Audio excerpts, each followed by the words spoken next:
ऐसी ऐसी माया अंतर में वृत्तियां पैदा कर देती है, बाहर से घटना पैदा कर देती है कि उपासक हार जाता है। अब क्या करें? तो एक ही उपाय है, बस संसार में चले जाएं। वो सुख का साधन संसार समझता है। ये समझ जब तक रहेगी तब तक हमारे गिरने के चांस हैं। धन्य है वो उपासक जिसने निर्णय कर लिया है, आनंद मिले ना मिले, सुख मिले ना मिले, मेरे जीवन का उद्देश्य अब सत्य पर चलना और निरंतर नाम जप करना है।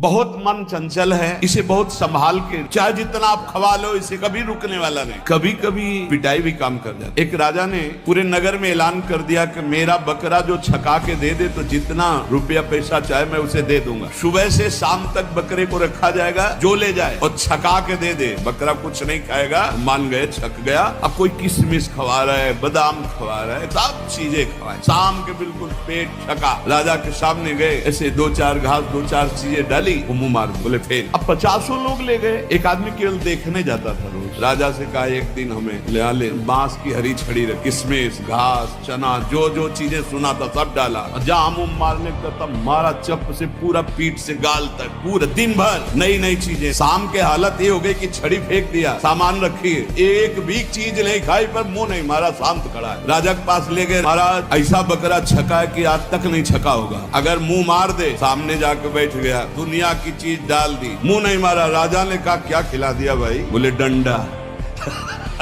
डंडे की चोट से। आहार ठीक हो, भजन साधन से चिंतन आप अपना ठीक कीजिए और संकल्प दृढ़ निश्चय के द्वारा उन अशुभ क्रियाओं को दूर कीजिए। जो अशुभ क्रियाएं आप करते रहें तो आप सुधर जाएंगे। नहीं तो देखो कुछ दिनों बाद ऐसा होने लगेगा, आप देखना आपकी विचार शक्ति लुप्त हो जाएगी। आपके अंदर बिना किसी कारण के शंका बनी रहेगी, भय बना रहेगा, घबराहट बनी रहेगी, हर व्यक्ति से बात करने में चिड़चिड़ापन आए, मतलब कितनी तरह की परेशानियां आ जाएंगी। थोड़ा दुख आया रो दिए, थोड़ा खुशी हुई नाच दिए। नाचना भी है तो ऐसी हिम्मत में कि भारी से भारी दुख में भी नाचना बंद नहीं होगा। रोना है तो केवल प्रभु के लिए रोना है, झुकना है तो केवल भगवत भाव में झुकना है। हमको कोई रौंद नहीं सकता, कोई झुका नहीं सकता, हम भगवान के अंश हैं। थोड़ा तो समझो यार।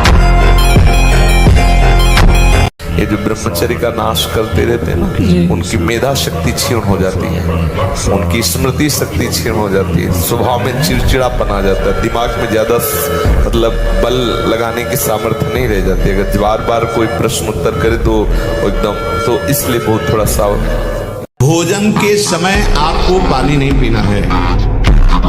यह अभ्यास आपकी दिनचर्या में बहुत बाधा पहुंचा देगा। यदि आप भोजन के साथ पानी पीते हैं, गैस बनना शुरू हो जाएगी, कब्ज बनना शुरू हो जाएगा, आप परेशान हो जाएंगे। अगर आपको भोजन में पानी की आवश्यकता लगती है तो आप आधा घंटे पहले थोड़ा पानी पी लीजिए, भोजन के आधा घंटा पहले। और भोजन के समय बिल्कुल मत पीजिए, और भोजन के आधा घंटा 1 घंटा बाद आप तक के पानी पी लीजिए, उतना जितना श्वास और भजन करने में परेशानी न पड़े। खड़े खड़े पानी नहीं पीना चाहिए। रात्रि में सोने के समय गर्म दूध नहीं पीना चाहिए। अब ये बच्चे की अवस्था है, इस समय तो बिजली जैसा पावर शरीर में, 18-20 की अवस्था में तब समझते तो उद्दंडता की मूर्ति, मतलब हर समय एक शरीर में दिव्य तेज, दिव्य कांति, दिव्य उत्साह। अब आजकल के 15-18 वर्ष के ऐसे बच्चे कि अगर 4 सीढ़ी चढ़ के आए तो गांठों में ऐसे आदत। एक दिनचर्या कोई पकड़ लीजिए, एक आज्ञा पालन कीजिए। अगर 100 आज्ञा न पालन करने की सामर्थ्य आ जाए तो बताना, समय को पाबंदी में बांधिए, तुम्हारा लोक परलोक दोनों सुधर जाएगा। एक यूरोप का आदमी था, वो बहुत अमीर था। वो मरते समय घर वालों को कहा कि मैं एक वसीयत लिखा है। उसमें कोई रुपया पैसा की वसीयत नहीं थी, पूरी डायरी खाली, केवल एक शब्द, और कहा मैं ये वसीयत आप लोगों को लिखकर, time is money in the world. संसार में समय ही सबसे बड़ी संपत्ति है। जिसने समय की कीमत पहचान ली वो सबसे बड़ा संपत्तिवान है। ये कामना काम बड़ा शत्रु है और ये भारी दंड देता है। देवराज इंद्र एक मुनि की कुटिया में जाता है और वहां ऐसे गंदे भाव से गौतम ऋषि का वेश धारण कर अहिल्या जी का, तो उसको जानते हो क्या दंड मिला था? उसको 1000 भग हो जाए तुरंत साप मिला था। तुझे भग से, भग माने योनि, तुझे योनि से बहुत प्यार है, तू देवराज इंद्र है, तू जो चाहे कर सकता है, तो देख मैं अभी तुझे दंड देता हूँ। गौतम ऋषि ने कहा शास्त्र भगधारी हो जा। पूरे शरीर में हजारों योनियां हो गई और हर योनि से महान दुर्गंध। अब बैठ त्रिभुवनपति बनकर। गलत क्रिया, गलत दर्शन, गलत संभाषण, गलत आहार, इसको आप रोकिए। मोबाइल रूपी दुश्मन से बचिए। कुसंग से, जो गर्लफ्रेंड बॉयफ्रेंड वाला जहर है, इससे बचिए। ये भले समझ में लोगों को ना आवे, लेकिन हम जो कह रहे हैं उसको समझ लो। ये वो जहर है जो तुम्हारे जीवन को जड़ से नष्ट कर देगा। आगे देख लेना। संतों की बात समझ में नहीं आती है, लेकिन जैसे आंख वाले को दूर का रास्ता दिखाई देता है, पता है आगे कुआं है, गिरेगा जाके। तुम्हें लग रहा है बहुत सुंदर मार्ग है, हमें दिखाई दे रहा है कुआं है, गिरोगे जाके। अपनी पाणी ग्रहण की हुई पत्नी के सिवा अन्य सब में भगवती की भावना करो। अगर दूसरी माताओं बहनों को काम दृष्टि से देखोगे, नष्ट हो जाओगे, सारे पुण्य नष्ट हो जाएंगे, बुद्धि भ्रष्ट हो जाएगी। ये नेत्र ही तो फंसाते हैं। अजामिल बहुत बढ़िया धर्मात्मा आदमी था। हम नेत्र से देखा कि एक वैश्या व्यभिचार कर रही है जंगल में, बस उसी वैश्या के व्यभिचार दृश्य ने उसको भ्रष्ट कर दिया और पूरा जीवन वैश्यागामी बना दिया। नेत्र का सारा तो खेल है। ये देख देख के बर्बाद, आज की नई पीढ़ी बर्बाद हो रही। देखा कि तो मोबाइल में गंदी गंदी बातें देख के वही गंदे आचरण कर रहे। भोजन के पहले अच्छे से हाथ धो, मुंह में कुल्ला करो, और लघु शंका लगी हो तो लघु शंका जाओ। भोजन के पहले पवित्र हो। भोजन पाते समय नाम चलना चाहिए या पद चलना चाहिए, या अच्छे कोई संत महापुरुषों के जो चरित्र हैं उनका चिंतन करना चाहिए। खड़े भोजन नहीं पाना चाहिए, लेटे भोजन नहीं पाना चाहिए, चलते हुए नहीं पाना चाहिए। ब्रह्मचारी को बाल भोग नहीं करना चाहिए। बाल भोग पच नहीं पाया, राज भोग डाल लिया, वो पच नहीं पाया, तो आप बीमार हो जाओगे, कब्ज हो जाएगी, गैस बनेगी, आपका भजन में मन नहीं लगेगा, तो फिर वही प्रमाद की स्थिति आएगी। सच्ची मानिए, सारे संबंध झूठे हैं। तुम किसी के काम लायक हो इसलिए तुम्हें कोई प्यार कर रहा है, और अगर काम लायक ना हो तो यहां आप देख लो कोई प्यार नहीं कर रहा। और ब्रह्मचर्य के लिए व्यायाम अति आवश्यक है। जैसे बिल्कुल सीधे देहाती व्यायाम, दंड बैठक। आज जो चेहरे पे चमक नहीं है, आज जो शरीर स्वस्थ नहीं, तो क्या भोजन नहीं खा रहे? क्या नहीं, सब खा रहे, पर व्यायाम नहीं कर रहे, संयम नहीं। इसके कारण न चेहरे पे तेज है, न बुद्धि में प्रकाश। बुद्धि चतुर है पर उसमें ज्ञान का प्रकाश नहीं है। खूब खा पी रहे हैं पर शरीर में बल नहीं, अध्यात्म बल नहीं, क्योंकि काम आदि ने शरीर को नष्ट कर दिया। लड़ना पड़ेगा। हम कायर नहीं हैं, हम परमात्मा के अंश हैं, हम अविनाशी हैं। मौज से जियो, सिंह की तरह दहाड़ के जियो, एक गीदड़ों की तरह जीना छोड़ो। हे रोना धोना, ये दुख वो दुख, ये तब तक बना रहेगा जब तक तुम भगवान से नहीं जुड़ते। और भगवान से जुड़े तो ताल ठोक कर माया को परास्त कर दो। बहुत बचा के रखना, बहुत छुपा के रखना। शरीर एक परमात्मा की दी हुई धरोहर है, हम ज्यों का त्यों वापस कर दें, मलिन न करें। कबीरदास जी कहते, चदरिया झीनी रे झीनी, जैसी की तैसी धर दीली। जैसी दी थी प्रभु, अपवित्र नहीं किया। जैसी की तैसी धर दीली, चदरिया झीनी रे झीनी। जो हमारा संत मार्ग है वो यही मार्ग है। ये स्त्री संबंधी, पुरुष संबंधी, भोग संबंधी वार्ता हमारे अंदर संस्कार डालती है और हम समझ नहीं पाते। वो हमारे अंदर ऐसी अग्नि पैदा करती है जिससे वीर शक्ति स्खलित हो जाती है। कभी हम सोच में बैठे लघु शंका में, तो सबसे पहले वीर स्खलित हो गया। अब आपको लगेगा कि ये रोग है। रोग नहीं, आपकी गलती है। आपने जो गलत चिंतन किया, क्रिया नहीं की, लेकिन मनोवाह नाड़ी ने संपूर्ण शरीर से वीर को खींच करके वो निकाल दिया। अब निकल जाएगा वो आपकी असावधानी के समय।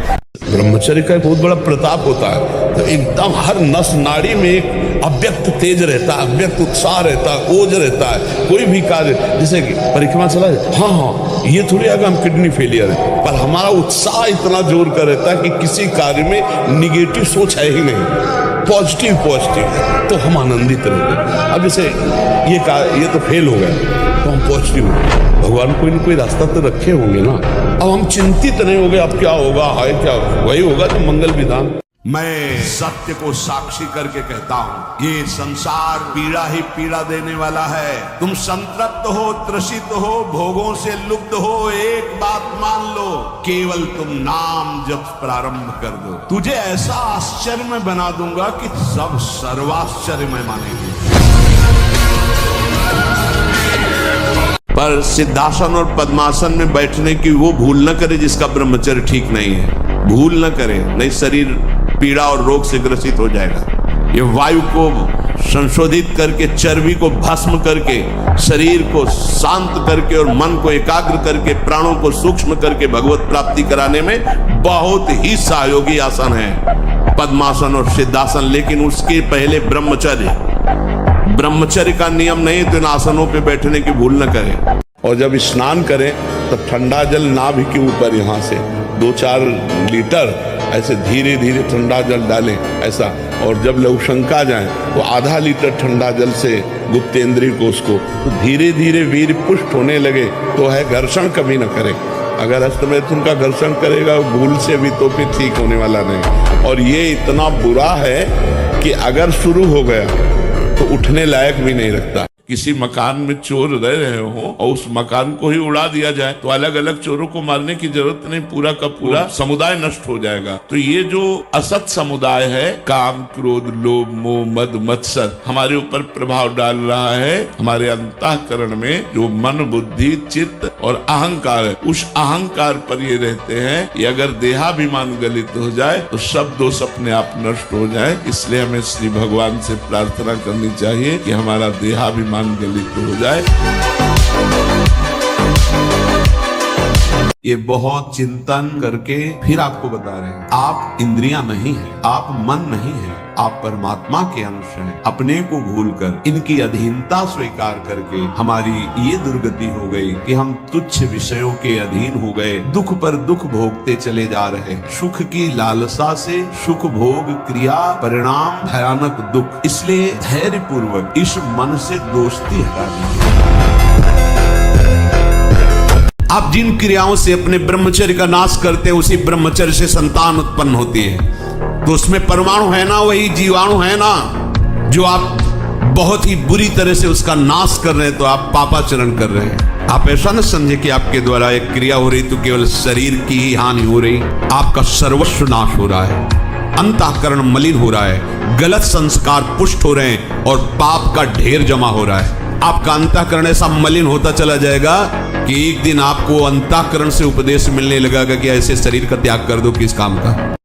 कुसंग के प्रभाव से एक 12 वर्ष के बच्चे से पूछा, तुम्हें कैसे ज्ञान हुआ ये?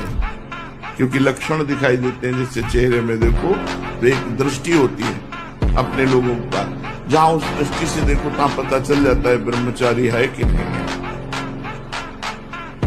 3 चिन्ह तो एकदम स्पष्ट उसके दिखाई देते हैं, नाक से लेकर मस्तक तक स्पष्ट एक दृष्टि में पता चल जाता है कि ये स्त्री सहवास से है या हस्त क्रिया से है। बहुत बुरी दशा हो जाती है, ये बहुत बुरा रोग है।